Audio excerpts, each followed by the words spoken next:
Alrighty, everybody. It's a rainy day here in Ybor City, but I've got some exciting guests for you. Keeley and Mark Toro, also known as Tampa Flippers. Welcome to the show, guys. Yeah, thanks for having us. So excited. We've been trying to make this happen for a while, so I know. thanks for the invite. It's been on the schedule. Yes.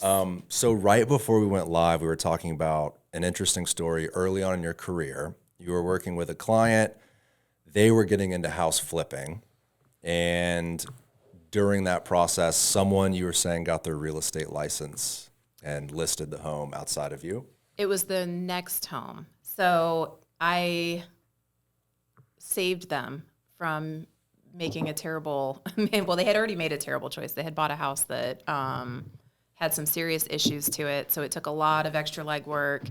They were losing money already, and they had purchased the house like through a wholesaler who hadn't been fully honest with them. They didn't understand what they were purchasing. Their realtor was ignorant to what they were purchasing as well. So I got involved on the listing side of it when it was done, and it turned into a nightmare. And they were at risk of losing their retirement savings. They were already going to lose money either way, so because they had overpaid for the house on the front end. So I waived my fees for them. I helped them through the whole process. I was their savior. They loved me so much. And then the next house that they flipped, they said, oh, well, my cousin got licensed, so we're going to let her list this one. So I had literally like saved them from financial ruin only to be repaid with like no money ever from them. And then, yeah. That's such a common story with realtors, right? Like that's our number one competition is, oh, well, my wife is licensed or my cousin is licensed. Right. Right. Do you have your real estate license, I Mark? don't. No, I used to be a loan officer for a while, but never dabbled. Never dove into it. So is that kind of how you got started in your real estate business, was as a realtor? I did. So I got licensed. I'm going to date myself and sound really old.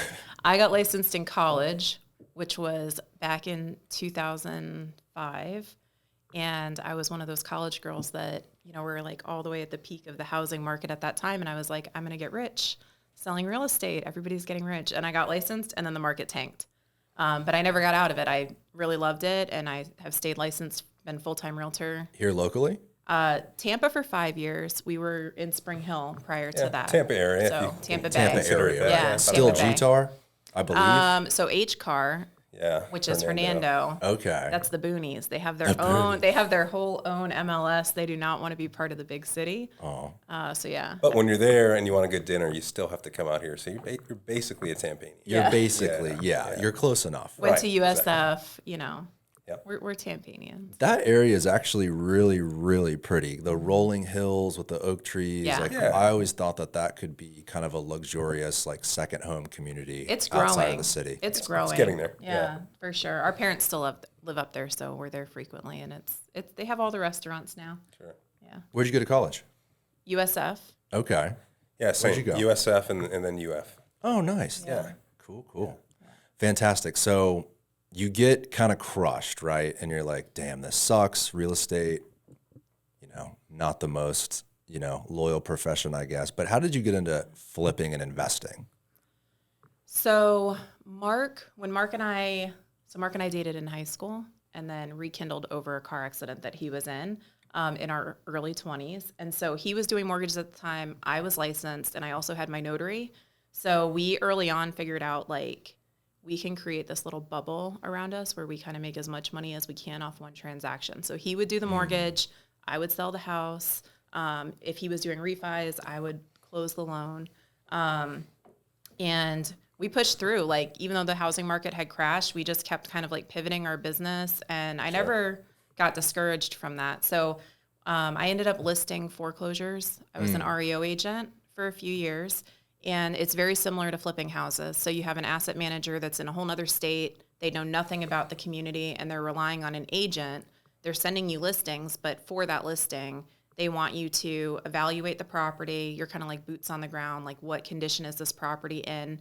And then do a market analysis that is, if we go crazy and we really renovate this property, what can we get for it? If we sell it as is for cash, what can we get for it? If we minimally fix them up, what can we get for it? And you're working with that asset manager to develop a repair strategy and then a pricing strategy, and you're selling it.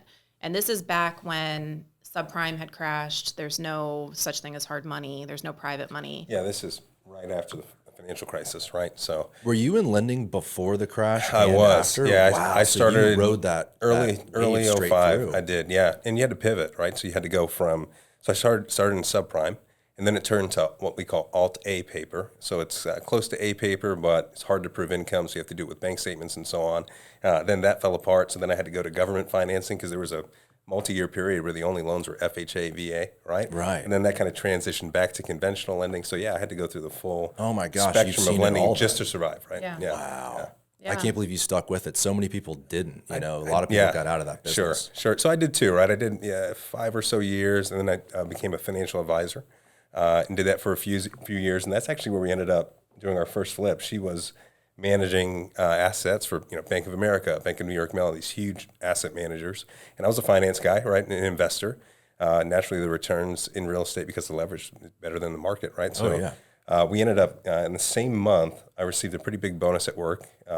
Big for back then because money was worth half, right? So, and she had a huge commission in the same month, and we said, hey, let's take a spin at it, right? So we did our first few flips all in cash. So what was that first deal? So our first deal, we did a terrible job.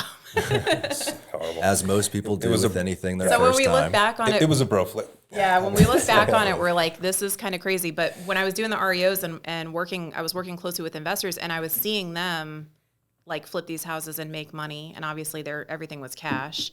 And I was like, we can do this. Like, I'm already doing it. I already have the contractors in place because I had to do that for the banks for the repairs. And then we get this influx of cash, which this is how different money is. Because for us, it was like a life-changing amount of money, but it was only $100,000 between the two. Time out. And I say this every time. So adjusted for inflation, I'm going to be the nerdy finance guy all day with you. 200,000. All right, it's not too bad. It was a life-changing amount of money. So we decided to buy this flip. So it was a 3-bedroom, 2-bath. What year was this? What year was this? I think This was like 10 years ago. 2013, early 2013. Early Yeah. 2013. Yeah. So, I mean, you could buy a house even in South Tampa for $150,000, $200,000. Oh, yeah. Well, we were in Spring Hill at the time. Even cheaper, Oh. right? Yeah. So this is a 3-bedroom, 2-bath, like 1,800 square foot pool home. And we paid like $63,000 for Right. it. Yeah. And then I think we put like $40,000 into it. And So you were all cash. we were all cash. We did our I first. think we might have tapped into the 401k on that first deal. We were that story that you hear. It all worked out ultimately, right? We're here. Right. But I think either that deal or the second deal, we tapped into the 401k. But yeah, it was gray. It was ugly. It had like no style whatsoever. It was very plain. We didn't stage it. We didn't take professional photos of it. Like, we just did all of the things that you should not do on a The flip. vanity in the bathroom would open up into the wall. Yes. Yeah. All the stuff. I look at what you guys do today, and I'm so impressed by your design and quality and everything you do. I really think you guys are some of the best Thank you. Thank you. flippers, That means if a you lot. want to call it, air quote, Thank you. out there. But on that first flip, where did you get your ideas? I mean, obviously, you're saying it wasn't that good of a design, but were you looking at Pinterest or magazines? No, so we're like older millennials. So we were like late There adapters. was no Google adopters. back then, right? Like, This is a long time. no. I had, at that point, I had already been in real estate for many years. So I had been in and out of houses. And this house was, I would say, like a mid-level house for Spring Hill. But obviously I had sold, higher end homes in Hernando County. And so it was kind of just this thought of, well, let's make it, kind of nicer for what you would get for a mid-level house and do it that way. And we did have some cool features. Like, we did a mudroom built in one of our first ones, which people weren't doing anything like that in their flips. So we had this idea. It was like a little baby spark of an idea when we first started flipping, of like some cool features and doing the design a little bit different than kind of what traditional flipping was doing. And that kind of snowballed. And then when we moved to Tampa, it really snowballed into like a strategy. Do you remember the numbers on the first deal? I mean, you said you paid 60 for the house, put 40 in it. Yeah, You're we in made it for about 100. We made about $40,000 on that first flip. Yeah. And back then that wasn't bad. We were in and out. In a That was few great months, back right? then. Yeah. We made That's phenomenal. Sure. we Yeah, made sure. like 40% return. Right. Yeah, we You did know, pretty good on 40%. on the first one. I will say we learned a valuable lesson on that first flip. So we did everything aesthetically, not beautiful compared to today, what we're doing today, but I'd say it looked pretty good, right? But there was a crack in the pool area, so it just looked a little funky, right? So in Spring Hill, everything is, there's a ton of sinkholes everywhere. So the whole house is beautifully done, aesthetically. but we left that one minor crack, and we had a cash buyer $40,000 above asking. Like the day we went to in market, contract, we're she ready to wanted it. close, and then right before the inspection period was over, hey, I don't feel real comfortable because of that crack in the pool area. So we learned, you really have to think about the whole product on that first Button flip. it up. Super valuable lesson. Yeah. So the lesson was you should have just gone ahead and I corrected mean, it would Oh, have it been would've been $50 for us to like epoxy the crack and Epoxy paint the it, deck. flatten it out, paint the deck, right? Yeah. Super easy. 40 We were at that stage because early on we would do, we were over there every day. We were doing a lot of the work ourselves, and we had babies at the time. I think our son wasn't even born yet. Yeah, Ayla was really little. Yeah, I think I was pregnant. Yeah, and we were just like burned out. We were like over being at that house. And so it was kind of like we left some of the little details kind of unfinished, thinking like, oh, the house is great. Somebody's going to buy it. And we would have made more money because we ended up, I think, on the market for a little while, like maybe 2 weeks before, 2 weeks before we got under contract on it. But we would have had a cash buyer like at our initial asking price had we just fixed that crack. So Darn. it was a good lesson. Yeah. On my first deal, that's amazing. You guys made $40,000. On my first flip, I made zero. Yeah. Okay. It was in Sarasota. We paid $195. Probably put 50 or so in it, and then sold it. I mean, I don't think we lost money, but we made enough to pay commissions and I mean, all the that's a win expenses. sometimes, right? I thought it was a Like- win, and you can even look back on my Instagram. I posted about it at the time when we sold it. This was in, I think, 2015, but I put on there like I learned so much. Like that was the value. Was Sure. all those mistakes I made. Now I don't have to make again on the next Right. one. Because if you start making mistakes in real estate, that can really screw you up. That can cost you a lot of money. I mean, I think that's what a lot of people don't understand about flipping is you're paying for the education as you go. Oh, yeah. Like it's costing you real dollars. The mistakes you make cost you real dollars. Mm-hmm. And, so somebody who's been in the business for a long time and has been flipping for a long time, they've paid for a lot of mistakes. They've learned a lot and grown a lot, but they've also, it's not as shiny and pretty as people make it. There's risk there. There's a lot of information out there too. There's obviously YouTube and videos, and Right. there's books out there on how to flip a house. But until you do that first deal, you're not going to understand any of it. Right. You just have to jump in and go Agreed. for it. So you guys made 40. That's pretty good. Yeah. Did you kind of have stars in your eyes and this epiphany? Oh, yeah. Especially We were, you, like, Keeley, because you addicted. were Yeah, still we were all kind in of it. working full Sure. time in mortgages. Sure. Well, you were working full time as a realtor too at the time. Yes. So this was a part time. At what point, did it kind of turn for you into more of a full time thing? So I've always done both, right? So when I was working with the banks, and again, this kind of goes back to this idea early on where it's like capture different parts of the process. So I've kind of always done both because when I was working for the banks, the investors will come direct to the listing agent to purchase the property, right? They want to beat out the other bids and, they feel like if they go to the listing agent, that'll probably help them. And then a lot of times the buyers were doing the same thing because the market was starting to heat up. And so I've always kind of done both. When we moved to Tampa and I started our Instagram page, we started that just to kind of show our work, like to pre-sell it. If we can get buyers lined up before it ever even hits the market, great. We're on to the next one right away. And we purchased our first flip in Tampa completely sight unseen. We were in Atlanta for a year prior to moving to Tampa. Purchased that flip, and that was kind of where I had started the page, like just showing that journey of how we purchased it. And we immediately purchased a second house like a couple months later. So we were working on two at the same time. And From Atlanta. Oh, wow. And both of them, we were at this moment where when I was looking at the comps, I'm like, we probably are going to break even. Like, I don't know if we're even going to really make money on these. But one of them was a super cool bungalow in the Heights that was in like the perfect, like walkable neighborhood. And so we just made the decision. We were like, if we're going to maybe lose money, like let's just lose a lot of money. So we decided to go all in on the design, like make it really buyer specific, and it worked to our favor. We made money on it. Right. It was a beautiful experience, and that was kind of the start of the like addiction to this design component of the flips, like really redesigning them. And then that kind of segued through the page for me to helping other investors capture that same type of return. Because we were this is before the housing market was hot. So this is What year was this? 17, No. I think, yeah. Oh, yeah, I guess it would be. No, it was like 16, 17. So I can brag about this. Everybody can brag about it now, but we were like setting records in neighborhoods before that was a thing. Right. And other investors were like, how are you? Before every new sale was Correct. a record. Exactly. Right. So other investors were like, how did you get 30 grand more for that house? The highest comp, right. Because I want to do whatever you did.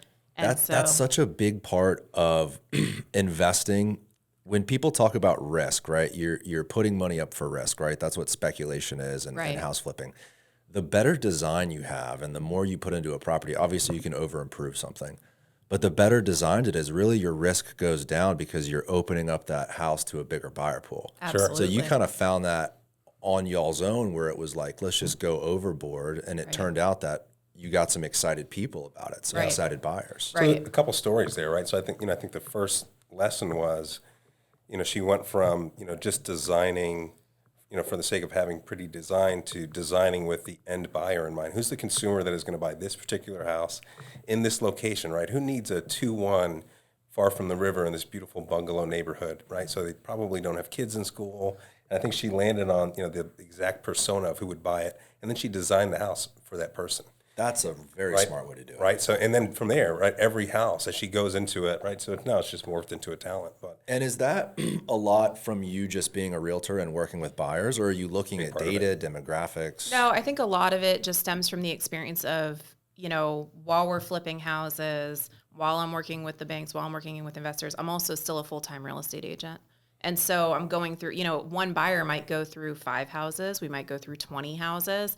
And so you're hearing that feedback. They're saying like, well, why is this like this? Or I love everything about this house, but with the back door being through the master bedroom, like this one's a no-go for me. And so you're learning like just off of that buyer feedback. Those objections that buyers have that, the house checks all of the boxes, but this one little thing they say no to. Exactly. Right. And I think oftentimes you'll find that one little thing is common with a lot of buyers, whether it's a busy street corner or whatever it is. As far as like the layout and the design, it's things that actually a lot of flippers overlook. A lot of those like common buyer objections are things that flippers will, at least in my experience, I've helped dozens of flippers, right, over the last 5 years out here. They themselves will recognize it as like a deterrent, but they have this mentality of like, if I build it, they will come. So if I just make the house pretty, it's going to work out and I'm going to have multiple offers. And while that was true at 3% interest, I think we're starting to see a squeeze and a change, right, a little bit right now, where we're shifting kind of back to a more normalized market because of the interest rates. And this is where flippers are going to see the squeeze of those mistakes. For a while, we haven't really had to, but there's certain things you just can't overlook in a flip. Go ahead, Mark. So we're looking to create value with the spatial design, right? So that's another part, right? So it's not just aesthetics, right? If you think about Keeley as a designer or the design business in general. Pull this thing right up. Yeah, it's not just aesthetics, right? It's spatial design, layout, how will the family live in the home? And I think you can create value that way. So when we go into a house, we're saying, how can we change this house to make it better instead of just thinking, hey, how do we make it prettier? Right? Interesting. So you won't, exclusively select beautiful tile and paint and all that stuff. You'll actually go in, spend extra money to remove that door in the master, put it in the living room. Right. I feel like a lot of flippers don't want to do that. Right. Yeah, that's $15,000. Like that's a lot of money I won't get back. Right, but you're removing a huge objection that would enable you to sell the property in the first place. Exactly right. Supply and demand, right? Supply and demand. If you start to deter buyers, you have less demand on a particular property, right? So what you're trying to do is just make the house as acceptable to as many buyers as possible, and then you get multiple offers. I mean, what we've seen in the market, right, is like the last couple of years, 15, 20 offers on a property, right? And so even when the market slows down, like my goal for our flips is still going to be 15 to 20 offers. Like there's always going to be buyers buying houses. And if your house is functionally, there's no functional obsolescence to the house. They love the flow of it. They feel like their family would be comfortable there. And it's the prettiest house on the MLS. Right. Like you got 15 buyers ready to buy your house. So you guys are looking for home runs. Oh, at this point. Yeah, definitely. I think, you think about flippers, you have this spectrum. You talked about value investors earlier, right? Kind of discount, low cost, high volume, slim margins. But on the other side of that spectrum, you really have boutique, right? Where they're doing way less transactions, spending more per house, beautifying, higher margins. So every flipper is somewhere on that spectrum between cost and boutique, or what we call differentiation, right? So we're pretty far down the spectrum. I wouldn't say we're boutique because we still want to do a handful of transactions throughout the year. But the further you are on that spectrum, the bigger your margins are, right? I think that spectrum also includes price range too, right? Yeah. Like there are a lot of buyers that will overlook that door in the master if your price range is $300, $400, $500 But Right. when you start talking about higher price ranges, Exactly. a lot of those objections are amplified. Yeah. Well, and I think you do that kind of like analysis of along that same vein of like, who is the buyer for this property? And when you're looking at that MLS data, like what is the expectation for this price point? So if the expectation for a $300,000 price point is, it was partially updated in the 90s and they recently redid the kitchen, but it's all pieced together. Well, I mean, you can be a little bit less grand on your flip because you're going to have a house that's fully redone, right? Right. And so you're already better at that price point. So it's kind of looking at that. But yeah, a $1 million buyer or, an $800,000 buyer, they're going to be wanting some cool stuff in the house probably. Discriminating. Yes. The discriminating buyer, right? Right. So like they have certain, things that they need in order to pay a certain price. Yes. And I'm doing the same thing right now. I'm selling my condo, and I had in mind who would buy it. I looked at, what are some of the new buildings, like the Addition and what those are costing and what that design looks like, and One Tampa and Pendry. And I thought, there's no high quality condo downtown that you can pay $950, $900, $1 million for, but it comes with real hardwood flooring and marble and built-in Right. appliances. So I created that. Right. Yeah. Unfortunately, we're in a different market right now, so it's just been sitting for 2 weeks. But I'm pretty confident there's a buyer out there that'll Yeah, say, don't get discouraged. "Hey, I don't want to pay $2 million. I'll pay $1 million, but I still Sure. get that same level of finish, and I don't have to wait for One Tampa to be built." Right. Which I think they said.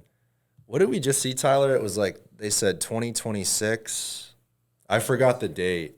That's going to take years, right? I mean, Right. you're not going to be moving into a condo that's not even out of the ground for 4 years, maybe Right. at best. Right. So I kind of pinched the market, but it would be really interesting to see if I could get that number. The building is Ventana downtown in Channelside. Okay. Yeah. That was built right before the crash, really as a boutique luxury building. Those floor plans are big, 2-bedroom, almost 1,800 square feet. Wow. Huge kitchen. The kitchen is the size of something you would find in like a $2 million home in South Tampa. So Right. if this works and I do find a buyer, I think that might be another little niche of real estate flipping is condominiums. sure. That really hasn't happened yet in Tampa. Yeah, I'd agree. We're an urban city, but Yeah, this I is think the condo right now. beautiful. Oh, Wow. that's beautiful. So over improve is love one it. way to put it, right?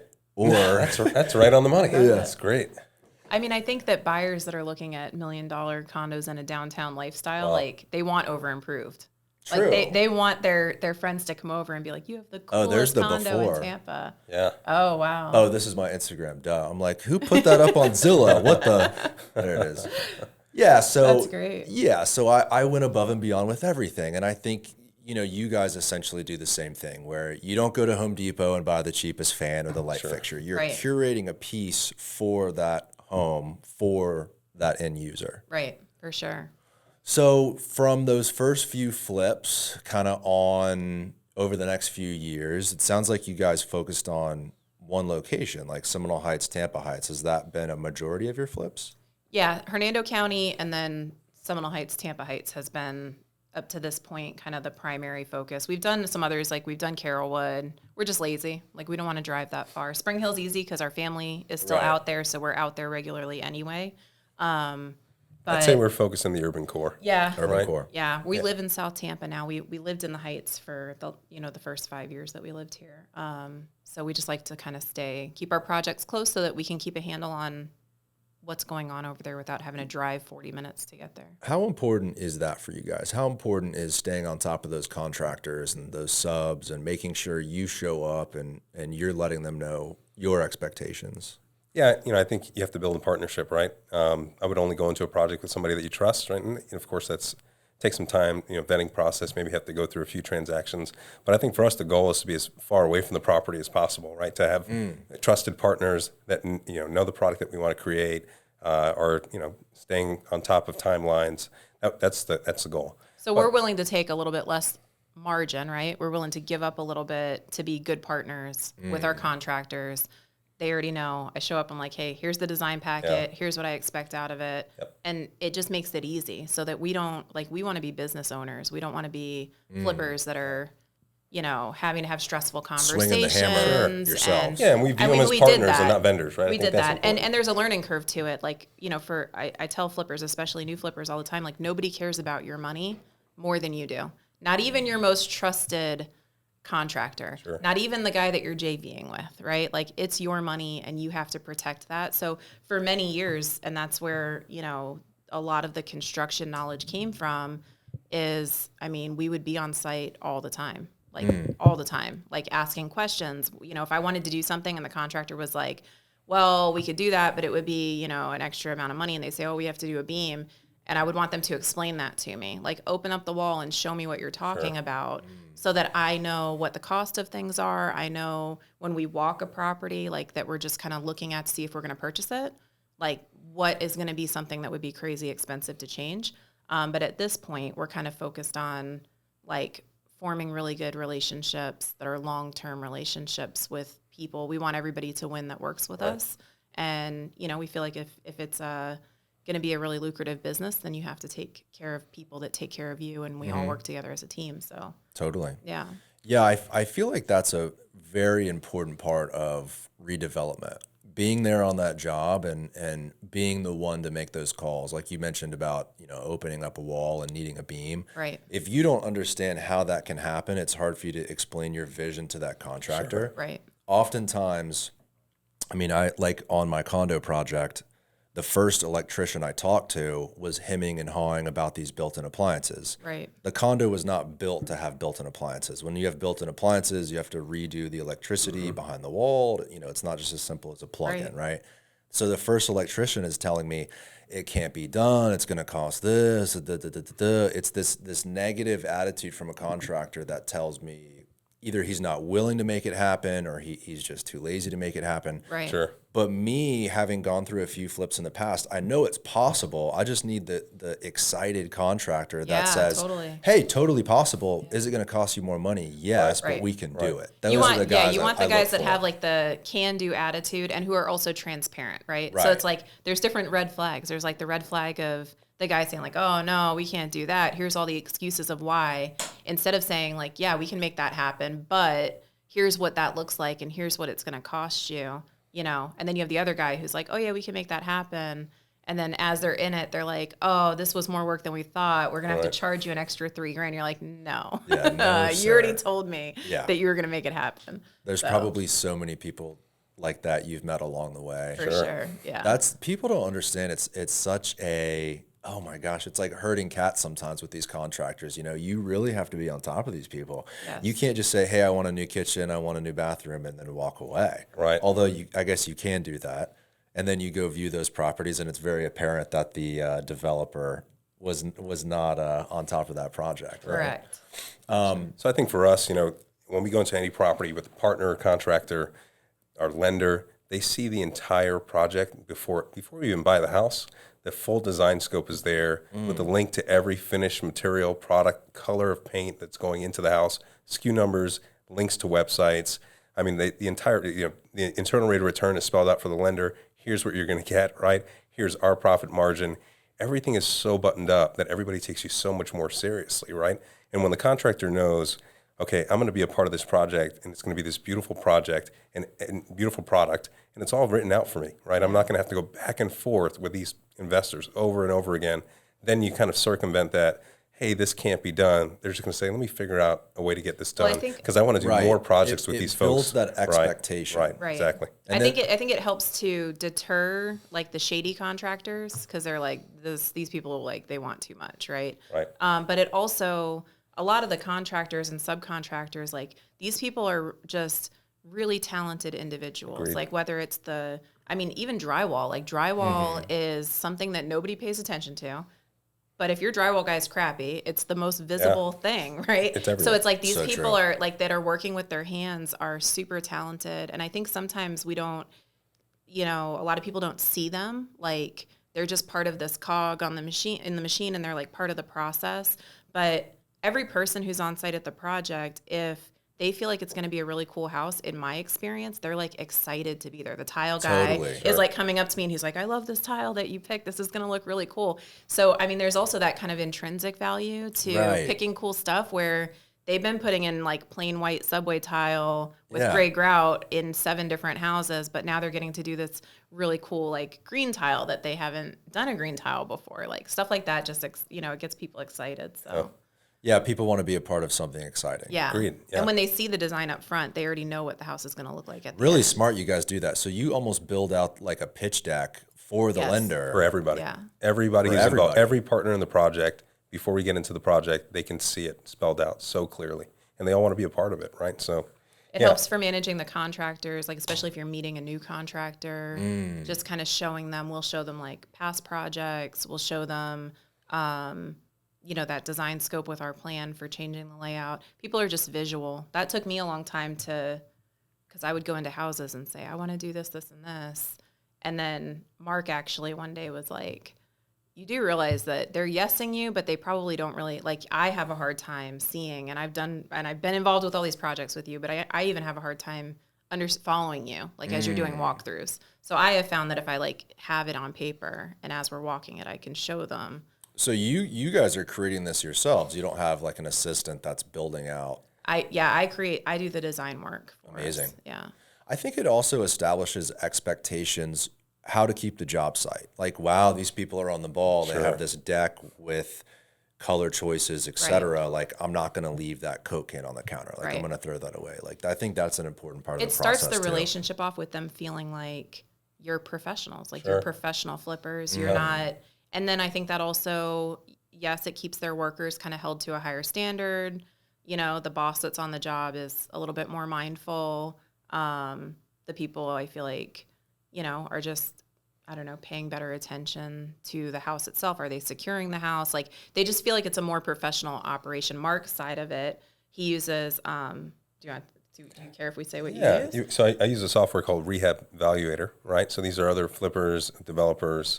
They're actually based out of Virginia, D.C. Can area. you pull that up, Tyler? I've never heard of this. Interesting. Yeah, so great software. If you're new to the business, so anybody that comes to us for advice, hey, how do I get started? What is it called? Rehab? Yeah, Rehab Valuator. Evaluator. Oh, cool. Yep, Rehab Valuator. So this is where you're entering in. This is kind of cost analysis, underwriting. This is right? the nerdy finance guy part of it. Yeah, exactly. Hey, a very important part of the process, right? So I will warn everybody if you try to sign up for the free trial, their marketing funnel is amazingly aggressive. Don't get Super caught in the You're going to aggressive. get caught in the funnel.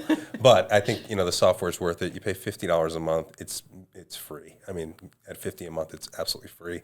But it'll give you estimates on cost per square foot for every line item in the project: electrical rough-ins, plumbing, tile, labor, everything. So all you do is you put in your price point, your square foot. You actually just pull the property, right? You put in the property address, and then everything populates, right? So you can use that as a check and balance if you're a new flipper, right? So you'll get a quote. The quote for drywall $16,000, and you're in your first few flips, so you can't like we can now look back at 10 years of our flips, right? But if you're new, you'll go and say, okay, $16,000 for drywall, but according to the software, it should be $9,200 for this square footage in full gut, In this full location. gut drywall job, right? So Interesting. Yeah, I think this is a super neat software, but you can pull presentations for your lender, for your contractor, just for them to see every component of the project. So My lender is always coming back to me like 50 times about, hey, I need this, hey, I need that. You're like the lender's dream, right? So this 'Cause you are a avoids lender. it. Sure, Yes, sure, this yeah, avoids exactly, it. They get the full spreadsheet of what you're doing for the house, and then we also send our lender the design scope. And so actually, I mean, a lot of people with hard money can have challenges with the appraisal coming in low, right? Like low ARVs. because of that spectrum, right? So are you a value flipper? Are you a boutique flipper? The appraiser really doesn't know. Even if you're saying I'm replacing X, Y, and Z, they don't know the level of finishes or the execution, right? But with Keeley's design scope, they can clearly see, okay, this is going to be this level of property, so I'm going to comp it So according you're sending So this we'll to get the high the end appraiser Yeah. too, and Yes. saying, "Hey, They can see the we're full taking project. this to a Yep, premium so that they level." can see exactly what's going to happen. I've got links in there Amazing. that show like click on these links and you can see our past projects. Because if they are assuming, right, like everybody has kind of these general ideas about house flippers, you know, money hungry sharks that cut corners. Cut it exactly. Is it lipstick on a pig, or is it a Right. custom Right. house? What And kind so of the flipper are we appraiser is dealing going to with, be right? conservative. The appraiser is going to take like a conservative approach typically to evaluating these houses because their job is to protect the lender. That's ultimately what they're there for, right? And so showing them as much proof as you can about like your quality and what you plan to do to the house, it just helps everybody feel warm and fuzzy. I always thought about changing the name. Flipping just doesn't I sound, it know. has such a bad I connotation. know. Sure. Redevelopment? I don't know. I like redevelopment better. I like At that this better, point, too. though, I feel like we couldn't change our Oh, you guys Instagram. have the golden We can't Instagram. change Tampa the Flippers. Don't Instagram. give that up. Right. Exactly. That's funny. Let's talk about deals now and kind of on this note with this software. Is this how you evaluate? Like if a property comes on the market, immediately you're putting it in the software, you're doing estimations on So, I mean, rehab. at this point, between the two of us, we can underwrite on the back of a napkin, right? Because you know what your front end closing costs are, your back end closing costs, your everything, right? You've done so many, you can really underwrite on the back of a napkin. But I would say, yeah, we use the software whenever possible because we want to see it, right? And there are some variations, right? Is this a 6-month project or a 3-month project? I want to know exactly what my interest costs are for that time period, right? So, yeah, I'd say we use the software more often than not. But honestly, because we're together all the time when we're looking at deals, we're usually at dinner or lunch somewhere, and it's literally on the back of Yeah, the our napkin. process is kind of like a wholesaler sends. Well, we have yet to buy a property from have we bought a property from a wholesaler in like years? Not that they're bad people. Like you're not bad people, guys, but like actually get deals, would Yeah. you? Right. But like we'll have a property come up in MLS, or other investors will send us properties, and I'm pretty good about at this point because we're so specific on the area, and I think that's key to like being a successful flipper is really knowing your market, like where you're investing. So we're very quickly able to like look at this property and see is there even enough margin there for what we typically do. And then if it looks like there's a good spread, then that's when we kind of dive a little Let me bit go deeper. a step deeper, look at the software, do a real analysis, a real Yeah. underwrite. What about in the last, probably not now, although some little areas are still very hot, but like a year and a half ago when the market was insane, 10 or 15 offers on each house. How did you guys compete, right? You don't necessarily have time to run everything through a software and wait. Did you ever do any deals in the last few years when the market was super hot where you kind of had to just put the money down and roll with it before an extensive Yes and no. evaluation? So yes and no. I will say, we're fortunate because Keeley has built a brand for herself. Her name, Keeley Toro, Tampa Flippers, right? Keeley Toro Design. She's built a brand where we run into a lot of other market participants, so other agents where they just know her, right? So, we might find a property where there's 20 offers on the property, but Keeley calls the other agent and they know, hey, we can buy just as good as cash. Our word is gold, right? We have a good product. They can go see the Instagram page and see all the past projects. So, they're typically favorable to us when we go in on those offers because they know they're telling their buyer, hey, this is a legitimate, amongst these 20, I know without a doubt these folks can buy this house, real right? estate is a lot about who you know. It's a relationship business, It's a right? relationship business. So, kind of being in it for, and it's not a huge business. Like a lot of the movers and shakers, there's not that many. So a lot of times it would either be, people would bring us the offer, bring us the deal. But if it was one where I was somehow connected to the agent, it would either be like, I know them personally because, it's a small community and they know me and I know them. We're acquaintances. We've done a deal together. I try to always be as professional as possible and like make it everything a smooth experience on the other side, especially because a lot of these, like I'm listing them at the end and I have 25 offers, right? So actually one of the ways that we have won other offers is when I would have to go back to these 24 agents and tell them like, hey, your buyer didn't get it. I would like be really compassionate and kind and like, here's some insight into why you guys didn't get it. And they weren't getting that. Like the listing agents were just like, hey, we didn't accept your offer. Moving on. Right. And I was like being friendly with people. So a lot of times I'll go back and like we'll have a house come up that we're like, we want to put an offer in on it. And I'll go like into my text messages or I'll search my email and I'll see like previous communications. And then I use that as like a connector to say, hey, this is Keeley Toro. I don't know if you remember, but you had made an offer on my listing on such and such. And right away they're like, oh yeah, I remember. And, people remember how you make them feel. Treat people like people, right? Yeah. So never, overlook the value of a backup offer. Yes. Right? True. We've caught a lot of great deals on just, all right, we're willing to put a backup our most offer in, and profitable then staying flip on to top date of those was a backup backup offer. Let's talk about that deal. Yes, Good. go ahead. All right, so the margin was $200,000 on a flip, right? Not too bad. But I will give full credit to Keeley on this deal. So multiple offers on this property. It doesn't happen often. We didn't exactly. We didn't win the deal. But Keeley, as she just mentioned, friendly tone with the agent. Right? Hey, thanks for giving us the opportunity. We want to make a backup offer, and then diligently, steadily drip every single week. How's that deal No, going? it wasn't every week. It was like every day. Okay, Every day, yeah. Yeah, I they was had trying to a- make you seem they not had This must have been a- a screamer deal that you So guys they- loved. Yeah, it was. Yeah. It was priced $100,000 under. Can you reveal the value. address? Can we pull it up? It's it's the Lambright flip. What was the address on it? Gosh, 1320. Yeah. This story actually has quite a few good components to it that I'm proud of. So So when you're running your numbers, you this guys are one like, is wow, this is a phenomenal deal. 103 East Lambright. Which I think if you got to pull it up on realtor.com to see like the photos, because it's if you 103, yeah. if you go to Zillow, I think it only shows the exterior photo now. Nope, 103, not 102. You typed it in wrong. See? Oh no, that's not it. 103. Is it? Oh no, maybe that's Look not at the it. top. Look at what you're searching, Tyler. Yeah, you have it's like a comma instead of a. There you go. So you had a Let's see, backup the offer on Mediterranean. this deal. Okay, so this was an MLS deal. This house. Oh, you can see the before.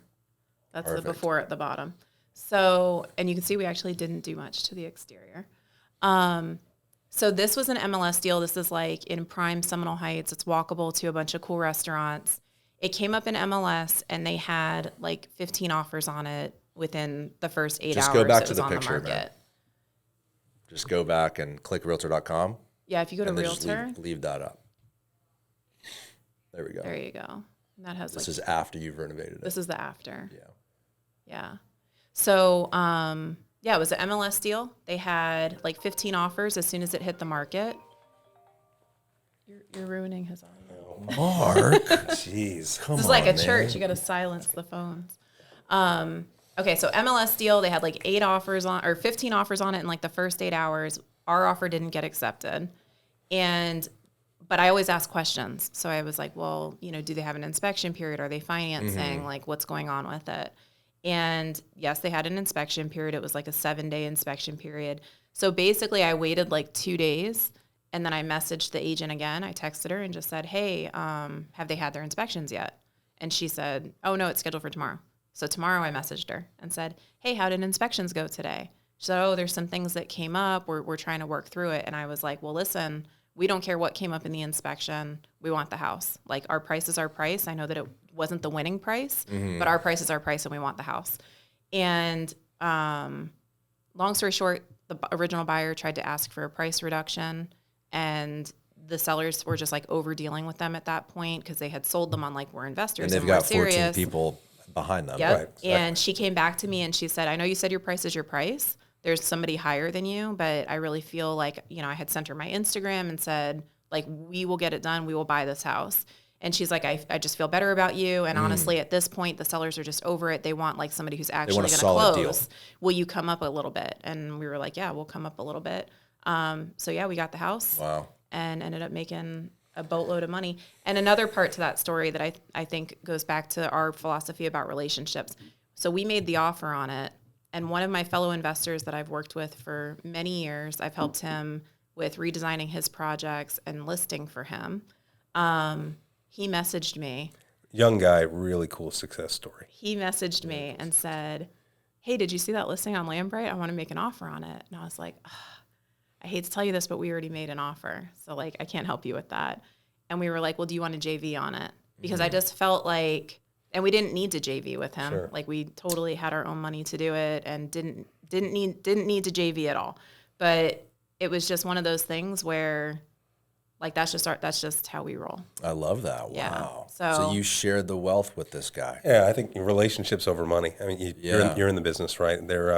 the most valuable currency you have is the relationships that you have, right? You guys have a long-term vision for sure. sure. You're not in this just to make a quick buck on flipping and bail out. I mean, you guys want to turn this into a real business. We want it to be a business, and we really believe and love Tampa. Like, we believe in the revitalization of Tampa that's happening. And like, our ultimate goal would be to have, you know, a name in Tampa as not just being flippers, but being people who like contributed to the city in real ways and, you know, did some cool redevelopment stuff for the city.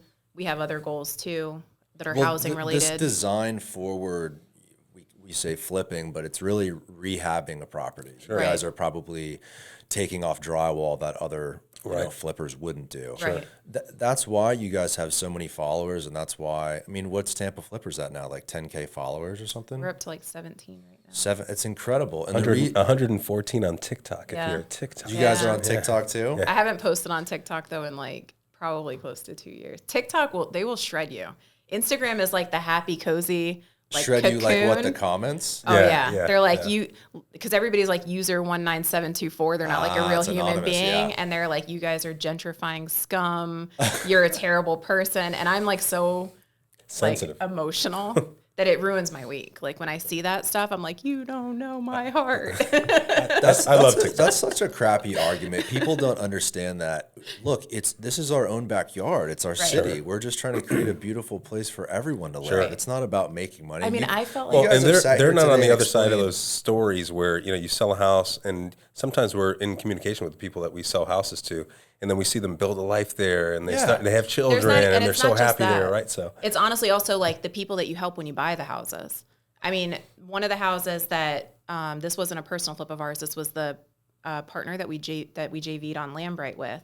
One of his deals, it was an off-market deal. We went out to the house to just do like the initial walkthrough, and the old couple that owned it was there. It was in Seminole Heights. When I tell you these people were like, they were living on a very fixed income. The house was in complete shambles. It was falling apart. But the market had gone way up, right? So they were getting, I think he bought that house for like $250,000. These people were crying. They were like, this is life-changing for us. They were old. They like couldn't maintain the house anymore, and they had no money. And they were like, this equity in our home is literally, we're able to retire. They were planning to go buy another house, like kind of out in the suburbs, cash. Newer vintage, cash, a new house, and put money in the bank, right? And they were just like so overwhelmed. And they're like, they had lived in that house for like 50 years. They had raised their kids there. They were so excited to see what was going to be done with it because, of course, you know, they loved that house. It was their home, and it had degenerated, right? It was like in shambles now.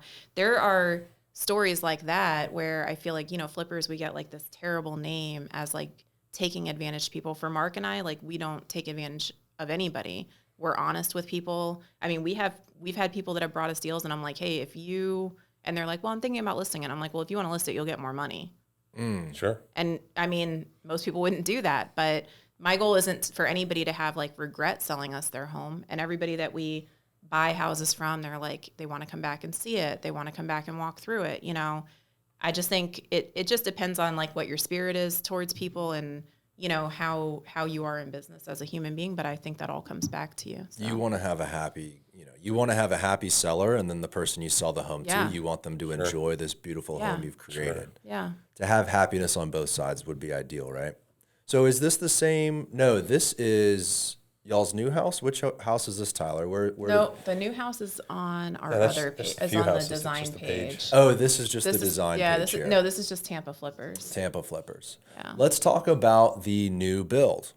You guys have created this amazing new build. It's absolutely gorgeous. I love the design. Where did you come up with the idea, first of all, to kind of move into a home like this? Obviously, you're flipping houses. Sure. And I think we mentioned before we aired, you guys have done the 2-year tax exclusion a few times. Buy a house, live in it for a couple of years, fix it up, sell it. Sure. I guess let's start with that. What were those first few homes you bought, lived in, and flipped, and then translating into the new construction? So, you know, I will say, you know, first, before we go into it, I think when, you know, people come to us, hey, I want to become an investor, right? They're young, early 20s. I want to be an investor. We always ask, do you own your home yet? And a lot of times they say no, right? So that's the first place to start, right? Use your primary level up, right? Right. Year or two, especially if you're in an appreciating market like we are here, right?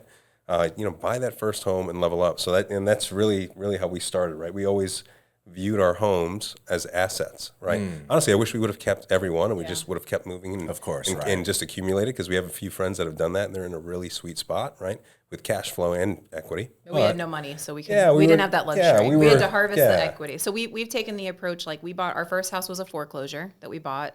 It had like blue carpet, green walls, blue Formica countertops. That was our first house that we purchased. We've never, And we lived in it with all of those things Yes. for Oh, years, wow. and then and then flipped when we it on the sold move it, out. when we went to go sell Okay. it, we renovated it.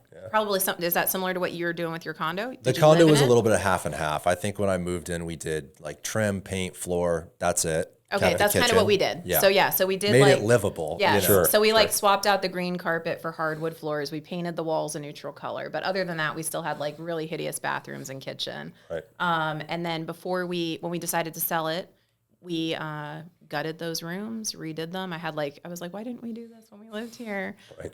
And then sold it. We made like $100K on our first primary. More than that, yeah. Yeah, it was a little more than that. Way back then. Such Actually, a great way to build wealth. You're so right, Mark. Like people are trying to figure out how to start. It's the best place to It start. is. It is, especially if you're young. Like if it's not a situation where you're like, I need a forever home. Like if you're in your 20s and you're like not married or just getting married or, whatever, even with a small baby, just buy something. It doesn't have to be. I think the challenge for people is that all of their friends are buying, 4,000 square foot beautiful homes, right? So that's a mindset, it's a financial mindset thing. For Mark and I, we've always taken this approach of the long vision for our life. So we have lived in homes that are not what our friends all live in, not as nice as everybody else's house. But we had equity in the house and Right. we were on this. So we would harvest the equity from the first house. And then when we bought the second house, we just put the 3.5% down. 5% down if we did conventional financing, and So then we've- everything else was working capital, right? Right. So high leverage and then elbow grease and then Exactly. cash to fix it up. Yep, exactly. Tyler's 20 years old. He turns 21.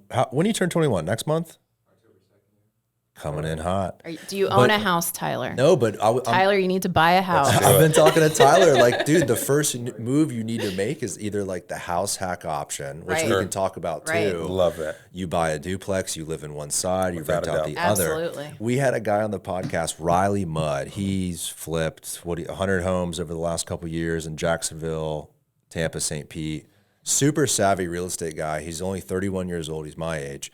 He still house hacks. I'm like, where do you live, bro? He's like, I live in a fourplex I bought. I renovated the whole thing. I live in one unit and rent out the It's other just three. just a Brilliant. different And it's like, dude, mentality, so right? many people in their 30s, my age, like they are, renting a $9,000 place at Heron and Sure. they get the car. And it's Right. like, if in your 20s and 30s you can make sacrifices, you will be so wealthy in your 40s and 50s, you won't even it. believe it. Yep. Agreed. That's it. So you guys had that mindset going into it. Yeah, I think we always viewed the houses as assets, right? Each one of them. We just knew we were going to use this as an asset. And then, too, eventually now we're at a point where we're in that house that's a little longer term, right? So Yeah. something that we've built, from the ground up, a vision of our own. But that took, years of, of course, building wealth through flipping, our own careers, but then also just leveling up as we move from house to house. Well, your life kind of has to be compatible with that movement too, right? Like, I'm sure the reason you're going to stay put is your children and stability. Right. And I have to think about that too. I had a baby, he's 4 months old. So I have to convince, him when he's a little older and my wife, like, hey, can we move every 2 years? Her Right. answer is probably no. Right. So for her, she sees what I've done I've probably flipped, I think the condo is like my fourth personal home I've flipped every 2 or 3 years. Okay. Yeah. The first one was a little condo in Sarasota. It was $125,000. Put a little money in it, and I sold it for $179,000. All right. But I'm single, and I was like 24 years old at the time. It's a Yeah. lot different having a baby and a wife. I think Right. as you get older, you can kind of slow that down. Yeah. But the earlier you can start in that process, the better. Yeah, for sure. And you're a finance guy. You know that you can put 3.5% or 5% down. I don't know about today, but on a fourplex, right? Sure. Yeah. Yeah. Like you can, if you can can do it. You can find go a FHA. fourplex, Yeah. oh my gosh, you can accelerate your wealth sure. really easily. I love that idea, Tyler. Let's do it. Heck yeah, man. Yeah. He's saving his commissions. All The right. Heights has a lot of really cool, they have the mother-in-laws in the back too. And that's Right. another option, right? Where you like live in the front house and you rent the back house. Or we've actually talked to other people who live in the small little studio in the back. I was gonna say. And they rent that front house out for $4,000 a month, and That's it the pays. better option. Yeah, and it pays and it cash flows. It pays for the whole mortgage. So, I mean, yeah, absolutely. I think house hacking is, sets you up to have a much easier time. You can also do it alongside any career. You don't have to be a real estate person. You don't have to be a Sure. realtor. You Right. you could be a lawyer, doctor, anything, and either house hack or An amazing producer. an amazing producer and improve the property you live in. You could even do it yourself. There's no reason why you couldn't. Look, paint goes a long way. Yeah. Sure. Right? Small stuff like that can create tens of thousands of dollars in equity. Yep. Sure. I mean, and if you look over the last few years, there were periods where you didn't have to do anything to the house, right? Right.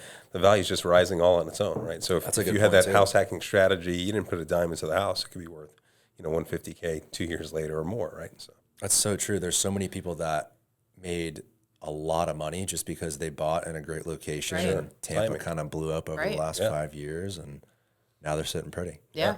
So on the new construction home, You have to Kinda- go to the other one to pull that up if you want. The Keeley Toro Design page. Keeley Toro Design. So you guys were at a phase in your life where you said, hey, maybe we're not going to move out of this one real quick. Let's design something that we love and we'll be in for a few years. So Yes. that was the mindset going Oh, you know in. what? You guys are going to hate me because I don't think I have not yeah, posted you have on the this elevation page. on here No, somewhere. I don't think so. I think I only have it like prior to it That's the being kitchen there. finished. Yeah. Now, what we're looking at now, these are These are your other design these are business. other houses that I've designed. Yeah. Gorgeous. Thank you. Gorgeous. Yeah, I don't have any of the It's in Man, there this is making me feel like a somewhere. social media slacker. There's got to be one of it prior to full completion. Let's see. Keep scrolling. And this was keep scrolling. new construction, right? Ground up. This was ground up, new construction. So really cool. We got to completely do the floor plan exactly how we wanted it. It's probably not this far back, is it? No, the renderings will be back there, but it's, yeah. Oh, that's a good idea. Actually, You know if what? you go up, Tyler, there's No, you know what, Tyler? I will post there's it. an icon. Now go up. If you go up, there's an icon that says Tampa Tudor. Yeah, but that's a reel. Are you guys going to edit this out? See, that's the elevation right there. No, it's okay. No. Tampa Tudor there, Tyler, right in the middle. Oh, there we go. That works. Wait, Tyler, let me do this real quick, just for you guys. I'm gonna post the exterior right now. There we go. You could probably airdrop it to Tyler, and then he could put it up. Oh, okay. There you go. That's the rendering. Gorgeous. What an interesting design. I think Tampa is ripe for some of these more intricate designs.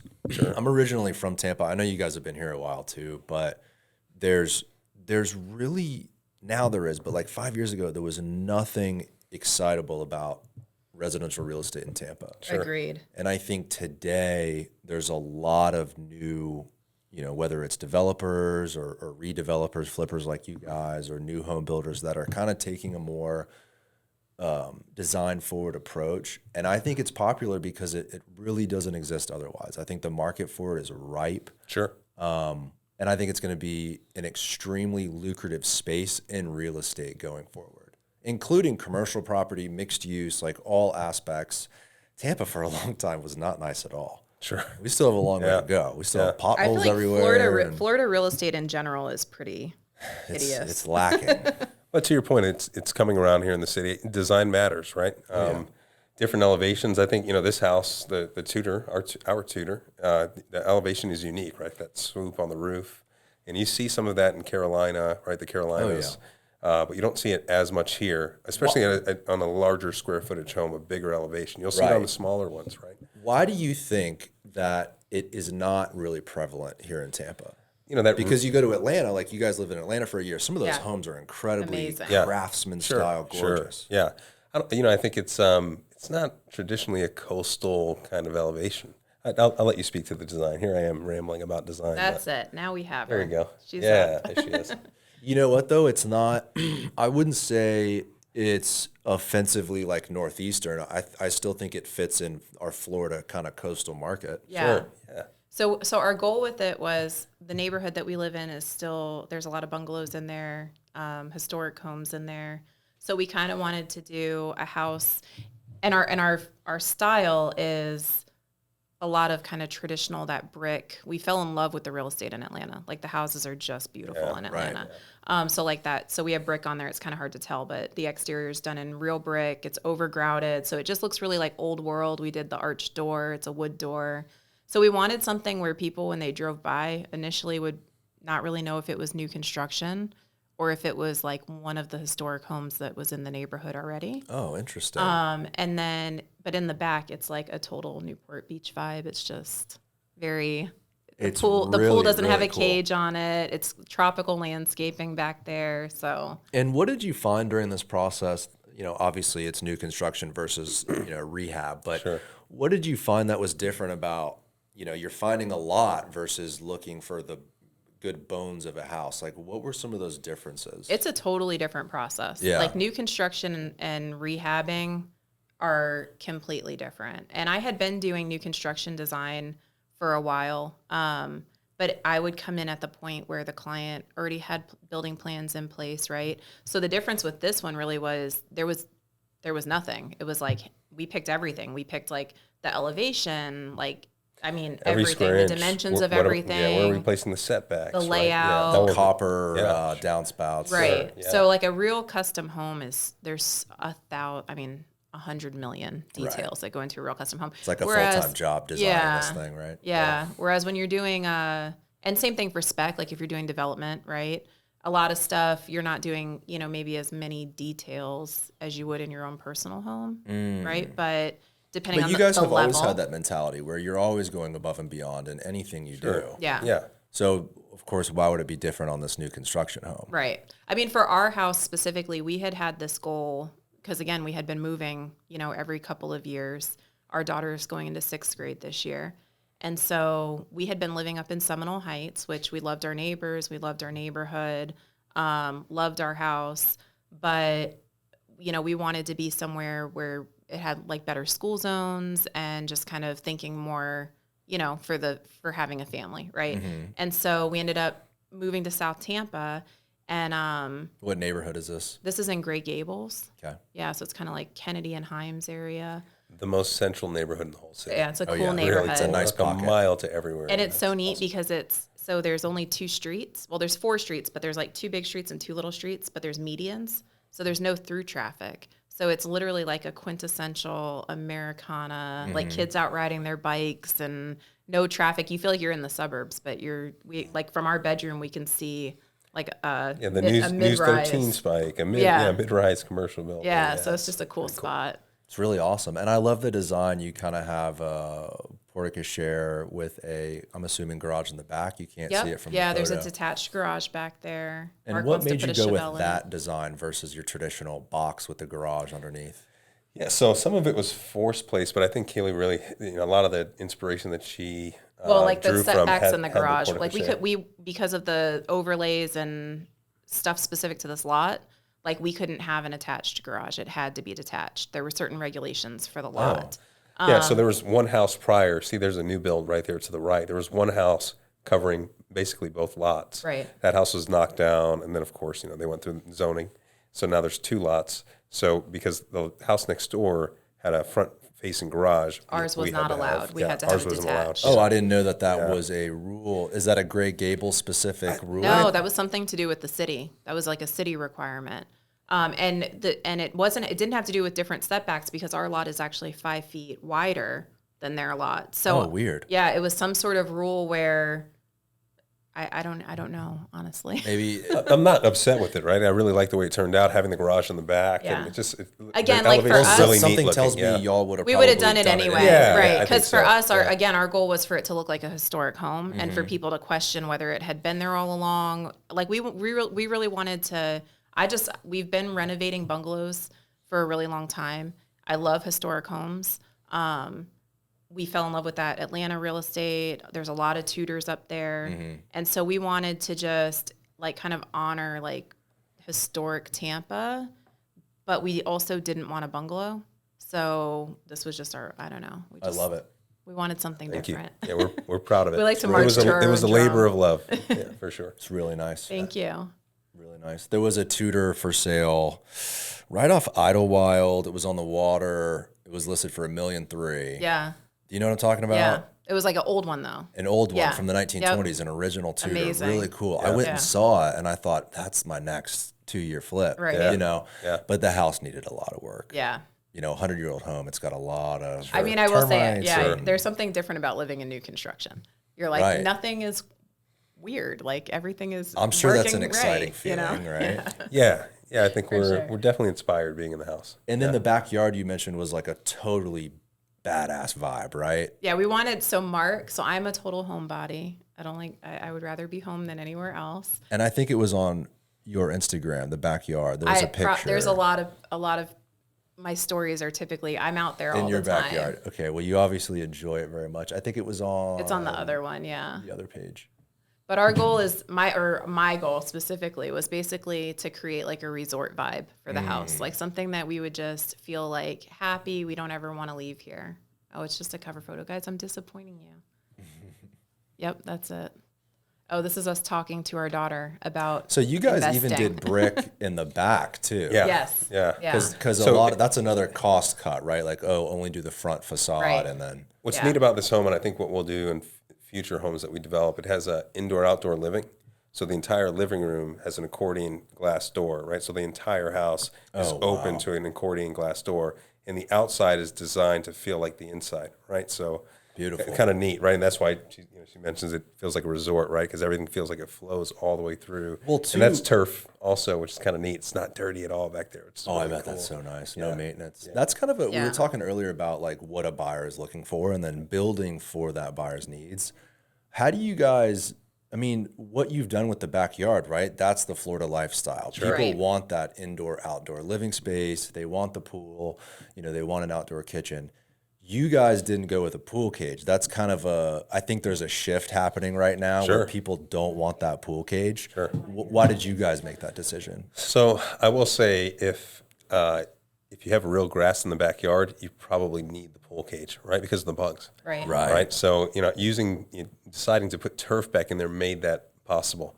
But I don't think we ever envisioned having a People from the cage. Northeast can't believe it. They're like, Yeah. why do you guys put cages on the pools? I'm Right. like, no, you don't understand. Like, you will get eaten alive Right. by bugs. Exactly. It's way less buggy back there. The kids are not like tracking mud in and out of the pool. Like I just pictured it was going to be like a gigantic mud pit. So we did the turf, but I struggled with it because I kept thinking of the movie The Lorax where they're like, it's plastic and fake and they like it that way. I was like, this is so like not natural. But I feel like it's unlike you guys to do something like that. it kind of is. It Right. kind of Yeah. is. Yeah. I would imagine you would want the authentic, real Right. Bermuda grass or whatever it would be. No, it's the zoysia. So that was kind of a pinch point for you, debating like grass. What do we do? And the turf is expensive. So that's yeah. another part Yeah, to it. sure. You're like, do we put all this money into that? But honestly, Best guys, decision we best made. decision we without ever a doubt. made. Really? The turf We in the use- backyard. Very happy with Yeah. it. We love It's a it. small city lot, right? So not every family can do that. You have a pretty big lot in the back. But I think most of the South Tampa kind of postage stamp lots, that's the way to go. Yeah, it's amazing. Like we literally can be back there in the evening time. There's very little bugs or mosquitoes. The kids have like picnics back there. I mean, you can just go literally lay in the grass and you're not itchy and getting eaten alive. This is stuff I didn't even think It's about. beautiful. Yeah. Like we didn't really plan it that way either. We literally only thought about it in terms of not caging the pool and not having it be a mud pit. Right. We are out in our backyard all the time. It's the Wow. best money we spent. It was the best thing that we invested in. Now in the front is a different story. I think it looks bad when people do it. Oh, Yeah, I you agree. can't. I agree. You'll make enemies with the That's neighbors. so weird. You're trying to make a statement in the Sure. on Yeah. the front elevation. Sure. It's What do so we weird. got? Oh, we've got Hey, all right.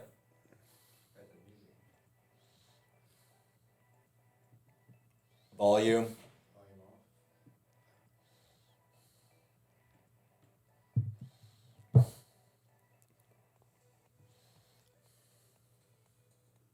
There you go. So we're watching a video right now. Sorry about that little music, Yeah, folks. sorry. That was my- Even though it was a that's- good song, I was jamming out. This is gorgeous. So this is it. There's is the it. accordion doors. Yep. So that's our living Beautiful. space. And you went with This black is our windows. master. So we've got like 24-foot ceilings up there. That's our bathroom. Gorgeous. So the master bedroom's pretty cool too. We designed it to feel like a resort, hotel like a suite. hotel suite. So Yeah. In what way?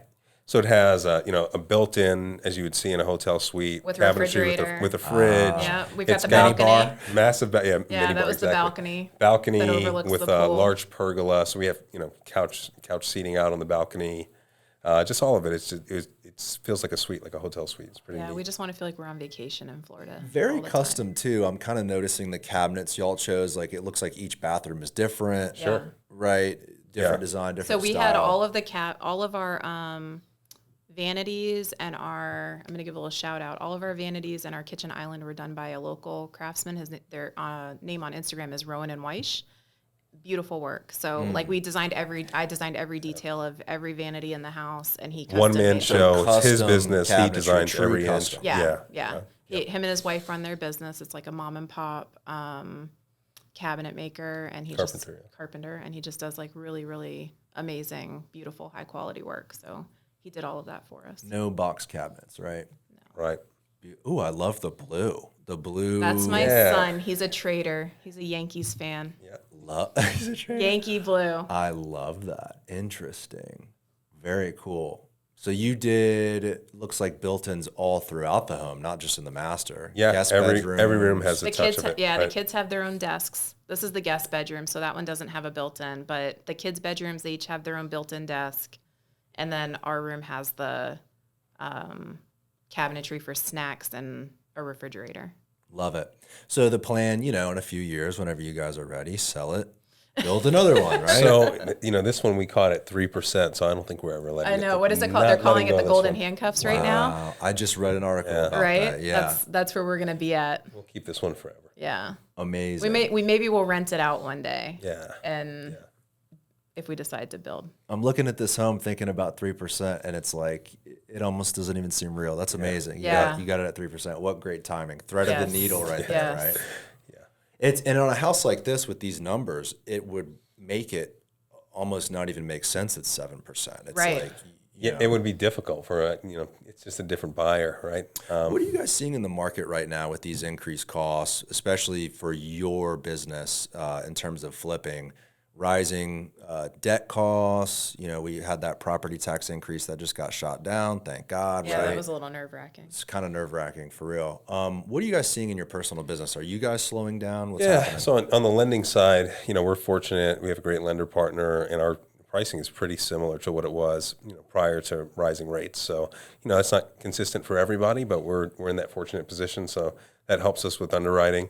I think you have to, just be mindful of valuation on the back end, right? You really got to be an expert. Oh Yeah, yeah. I think right valuation. now it's just most important to buy right up front.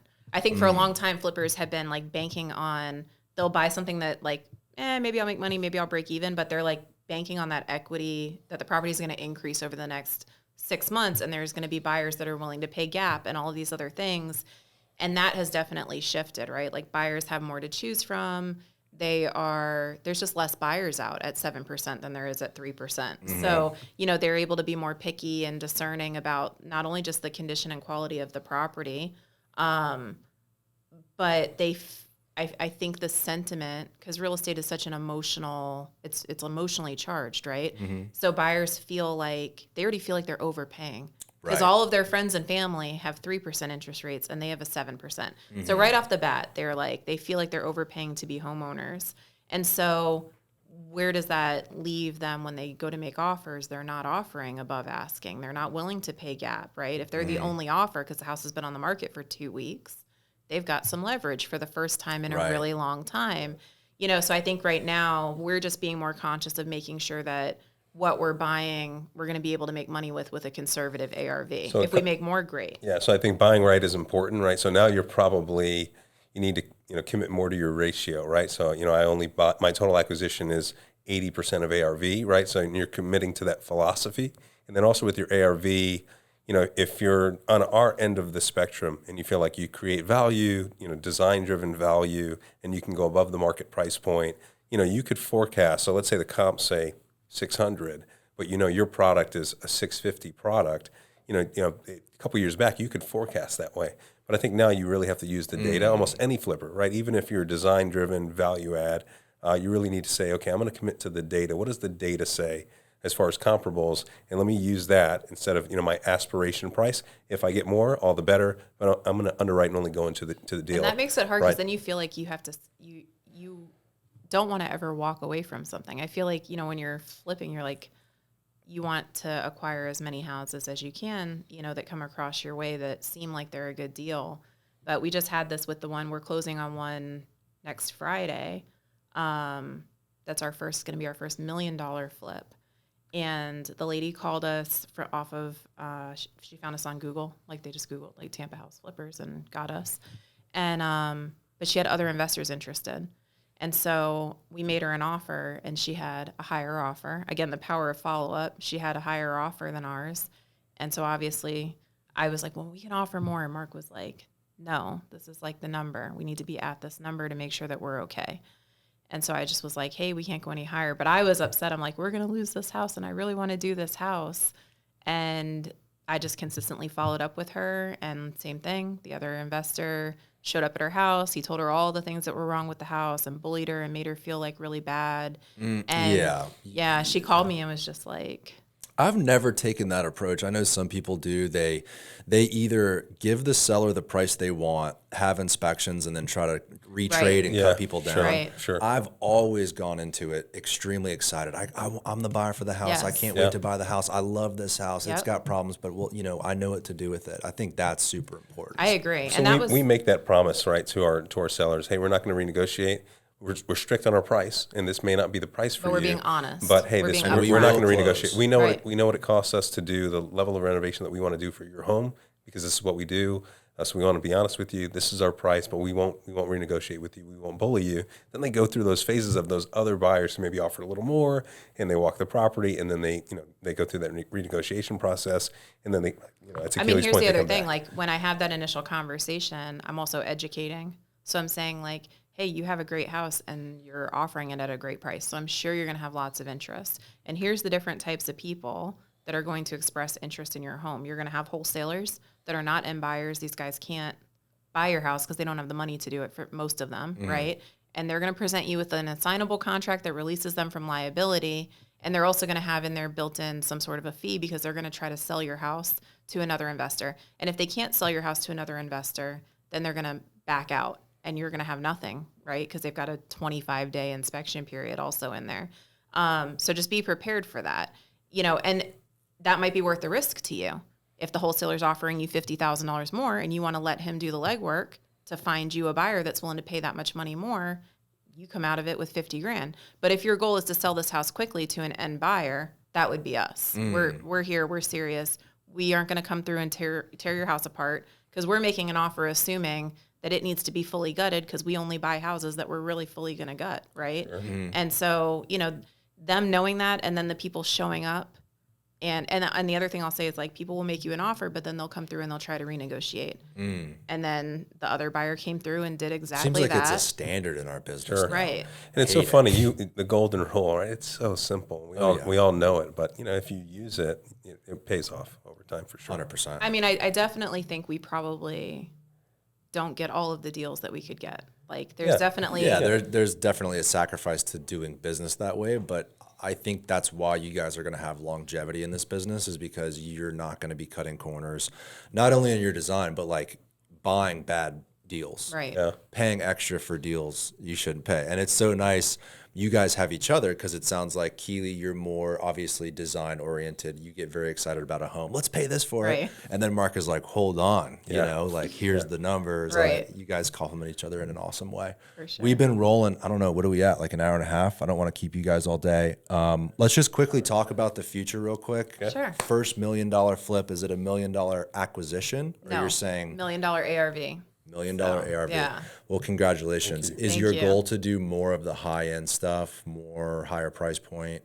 I mean, I feel like, Although that's kind of just where we're at in the market. I feel like You got to find deals anywhere, right? If we're being honest, right? You got to find deals that work for our strategy, in the urban core where we want to stay. So an entrepreneurial philosophy in that you just want to do the deals that make sense to you. yes, Yeah. financially. Yeah, I agreed. mean, obviously, And where what we can comes make a along- cool product, right? That's consistent with our brand. Right. From a design perspective, what comes along with doing a higher end flip is that there's more margin. So we're able to do some cooler things. So that's the exciting part. But I think another, for us, another kind of thing that we do think about and we do consider is wanting to also do houses that are like affordable for normal people.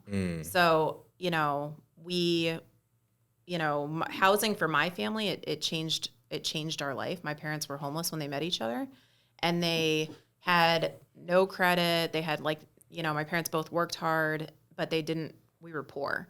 And my dad was a pest control guy, and this little old couple that my dad had been servicing their house for 10 years since we had moved to Spring Hill. One day, literally, he went to go service their house, and they said, "We are moving, we're retiring, and we would love to owner finance our house for your family so that you guys can own a home," because we were living in duplexes and renting.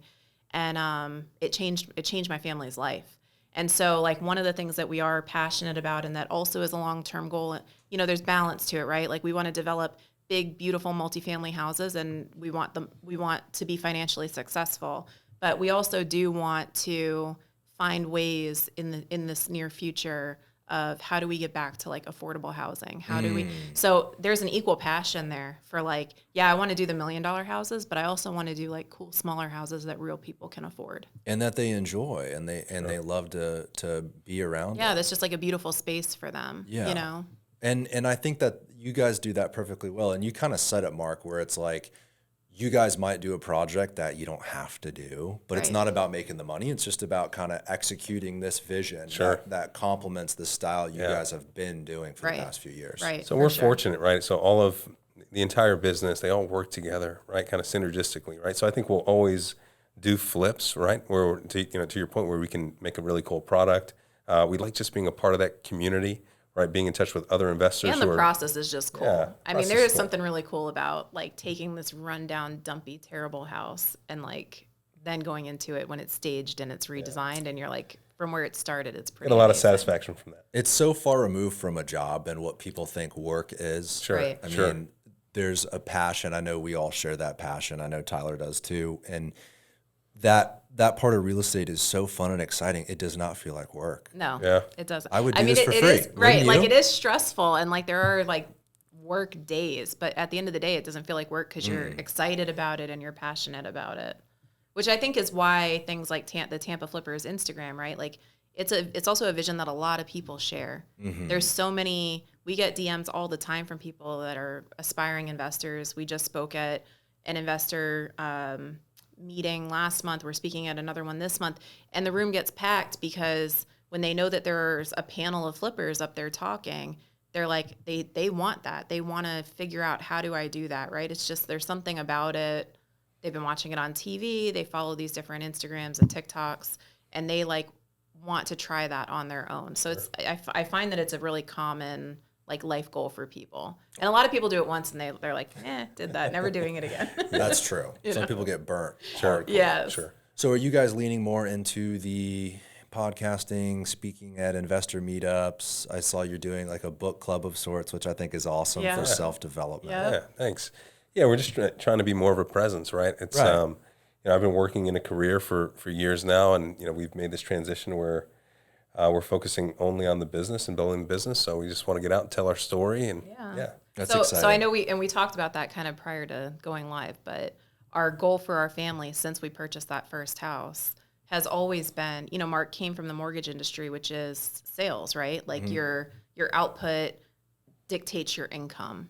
And then we have kids, and he's got his MBA, and he's very marketable to an actual, W-2 job, right? And a high paying W-2 job. And so, once you get into that mode of this high salary, there's a comfort in that. But there's also kind of always been this underlying, we're passionate about real estate. He misses that. He's part of it, but only when he's not working full time and there's not a lot of hours to give. So we set a goal, long ago, that by 40, we were going to put ourselves in a financial position for him to be able to exit corporate and be able to pursue real estate full time, which is where now the development comes in and these bigger goals that we're looking to achieve. And so, we're kind of putting our faces out there a little more and talking a little more about, our journey and who we are. And another part to that is we went to a mutual friend's housewarming party, and someone came up to us, and this was kind of a pivotal moment because we hadn't really put our faces on social media much. And he came over and he said, "I watched you guys do a live." Now, we have probably only done like half a Half a dozen dozen, yeah, lives sure. in the history of Tampa Flippers. And so he came up and he said, I watched you guys do a live about a month ago. And no, it was prior to that. It had been a few year, months. Yeah, I don't know. He said, I watched you guys do a live and it inspired me.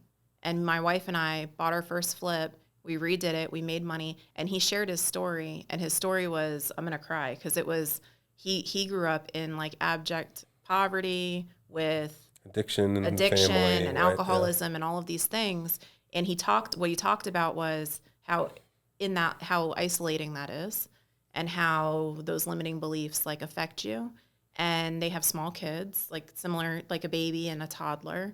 And, that he just wanted something different for his kids and he wanted to build a legacy for them and they're doing it. Yeah, And he was kind of like, hey, you guys gave us the guts, and him and his wife are now in it together. I think they own 3 or 4 properties. And, That's amazing. Yeah, it's pretty and awesome. that was pretty awesome It because was inspiring for us, and we're like, Right. hey, that's the most valuable currency that we can have. That's We wanna why have I that followed impact you on guys people, years right? ago, as I was inspired by you and your thank you. attention to detail, because it's so rare. It's so rare to find people in business that don't have a short-term mindset. I know you guys are in this for the long run, Yeah, and it's thank so you. apparent in not only your business philosophy, but also the real estate you guys build. Awesome. thank you. Thank you. Well, congratulations on the next step in your life. I think that's incredible. Thank you. Thanks for Thank you. being part of the next step and Yeah, inviting us on exactly. here. This was awesome. Absolutely. Where can people find you, follow along? Obviously, Tampa Flippers on Instagram, but Yep. what else do you guys have? We have Tampa Flippers on Instagram. Our website, because somebody jacked the Tampa Flippers website, is course. tampahomeflippers.com, which totally is awful. My design page is Keeley Toro Design on Instagram, and that kind of shows more new construction and development. I've got some cool stuff coming down the line. I've got 9 spec homes that I haven't posted on there in a while, so. And I've a got some developer cool stuff partner to that has share. plans for 30 some odd homes. Yes. Keeley will get to be a part of. So. Yeah, so we'll have some cool Fantastic. content going up on that one too. Super so. exciting, guys. Yeah, Well, thanks thank you. again. I appreciate it. Thank you. All right. Bye, everybody. Bye.